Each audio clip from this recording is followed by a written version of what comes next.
Hello, ladies and gentlemen. This is Boxing Unlimited here once again, and we're going to talk about this grudge fight coming up in the UK between Chris Eubank Jr. and Conor Benn. It's in the middleweight division. It's a middleweight contest, but it's a bragging right contest as well, and a grudge match. This fight. In 1990, Ben and Chris Eubank Sr. met, and we know the result. You know, that's why we call it a bragging right. And now their offsprings are in loggerheads with each other on who to win. This fight is taking time to be made. It's been over 3 years since it was due to happen in 2002, and Ben had a problem with his drug. He was found out that he had drugs in his system, and it's been banned and everything, but it's been lifted now, so the fight is coming up again. There is no love lost between the parties, between both guys, between both fighters, and well, it's an interesting fight, to be honest with you. This fight could fill up the whole Tottenham Hotspur Stadium, which is 65 for over 60,000 capacity. It could fill it up. The UK is both families are very popular, and then the fight is everybody will be interested in watching this fight. It's going to be a blast, a killer, and a thriller.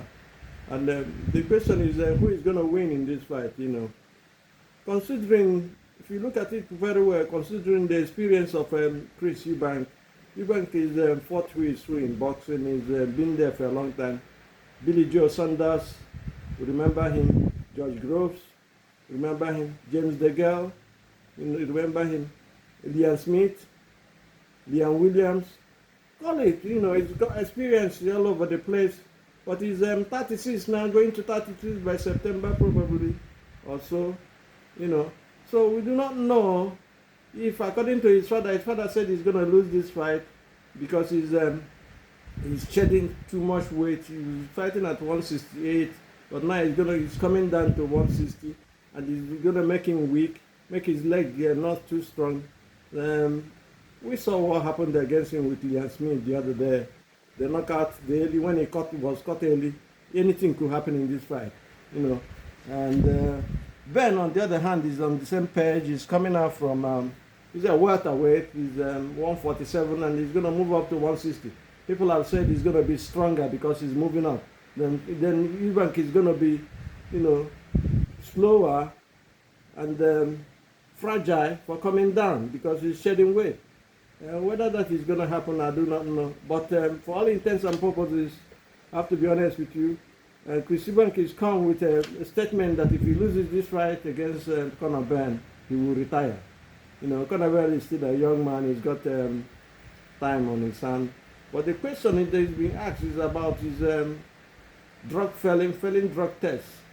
The questions came up in the talk with when they were hyping the match. The match is hyped up to a notch, at a top notch. And Conor Benn was asked, Eubank asked him, are you sure you're not drugged? He said, maybe or not, or not. Maybe or not, maybe not. If the drug was still in system. That's very, very emphatic on that. And again, the hyping of this fight has gone beyond the, British level, so to say, because the other day we saw Chris Eubank, Chris Eubank slap Conor Benn with an egg in the hand. That is, it says the meaning, it means something, it means something. Let us see what is going to happen in this fight. A lot of people are going to tune up for this fight in the UK and in the world, and then I'm going to be probably making a broadcast on it. We're going to review the fight. I've been in touch with some of the fans and subscribers, and they're willing to do a live commentary on this fight on the 15th of April. Let us see what happens. We'll tell you when the time comes, even before the time. We'll let you know what our plans and what our moves are. Now, having said that, I will say that this fight proper I would say Eubank has advantage at the moment. The only thing I'm worried about is his weight making. How would he make the weight at 160 pounds? He started at that place, decades ago.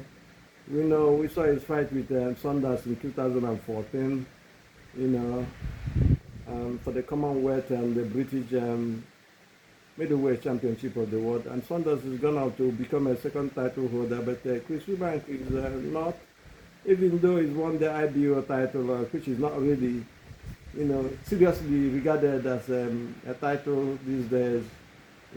Having said that, I'm not going to take anything away from him. He's got more experience. He's got more venom in his punches. He's been around. Conor, apart from the knockout he had on Algeria, Conor is astonishingly loud, to be honest with you. He is, his velocity is very high. The way he fights, he packs a punch, he wants to kill you, just like his father at the first punch. Whether that is going to work with Eubank, who I believe has a physical attribute advantage against him, whether that is going to work, we do not know yet. But we're of the opinion that at the moment, somebody asked me the other day, my cousin who lives in Canada asked me, who has Conor Benn beaten? I said, look, man, I do not. He has not beaten too many people. He's beaten Nigeria. Nigeria all the time was 37 years. He knocked him out and everything. But that having said that, the popular guys and the serious boxers, Eubank had met, fought, and some is beating, some are beating him. He's bigger and greater than Conor Benn. So with that, we're saying that Conor Benn might have a problem against Eubank in this fight, especially if you remember that he's been out for years now because of the drug failed test. He's not been fighting. The lactic acid is going to send into, no matter the kind of training you do. We saw it happen against Bakoli the other day with Parker. No matter the training you undertake, real fighting is a different thing altogether. That is the system. No matter the kind of sparring you have and everything, the main fight of the day, the tension in it, the psychological thing that happens in it, the crowd, the cries, the loud shouts and everything, is different, And the lactic acid sets up after a while if you've not been using your arm properly, you've not been, practicing as you were. Having said this, I would say it's going to be a tough fight. You can't take anything away from anybody. Fatigue might be a problem. Then the losing weight from 168 to 160 for Eubank is going to be a problem as well. Because if assuming Conor goes to the body more, but Conor is a headhunter, but he has some left hooks to the body as well. If he manages to tag Eubank on the body, consistently, constantly, Eubank might be in trouble. This is boxing, anything can happen. Styles make fight will sell always. But a punch can change the whole combination of the fight.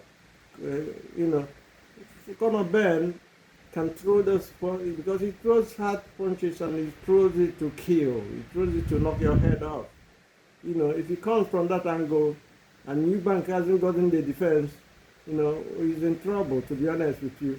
But I know that Eubank has a defense. He must have his defense. He must be up and doing, But in this fight proper, we'll say that it will be a very close fight. No doubt about that. Chris Eubank, I don't know if he's Eubank Sr. has come out to say his son will lose and everything. But I don't know whether it's a ploy to, upset or undermine the chances of Conor Benn. Well, Conor Benn has got his father there, Benn, Nigel Benn. Nigel Benn should be talking to him now and advising him on what to do. Because he's been in the system, he fought a Eubank Sr. and everything, and lost to him as well. And then the other one they had it. Anyway, let us go into another system. The pressure that Ben bring might be also a problem. If Ben catches Eubank, if he catches Eubank in the early rounds, probably is going to be dangerous for Eubank. Eubank has to fight intelligent because Ben starts fighting from the beginning, just like the Boer did to Joshua. If he catches him with one glancing right hand to the head, we saw what happened to Bakoli when Parker hit him on the side of the head. His foot turned into rubber and it was all over the place. So Eubank has to be very careful in this fight. I think Eubank wins because of the experience he's had and because of his physical attributes. He's 5'11", Ben is 5'8", 5'9", or so, So he's got advantage in reach and advantage in height. Is he going to use it and take advantage of Ben or is Ben going to take advantage with the pressure put on the body because he has more access to enter the body from the inside? And then who takes the center of the ring? I think if Eubank wants to win this fight, he has to take the center of the ring and push Ben back and make him uncomfortable. Ben doesn't like fighting on that back foot, but you have to make him, for you to win him, you have to make him fight on the fight foot. Our time is up, and we thank you for watching. And please do remember to subscribe to this channel to make this channel grow and help us make it grow. And do have a nice day and God bless. Peace.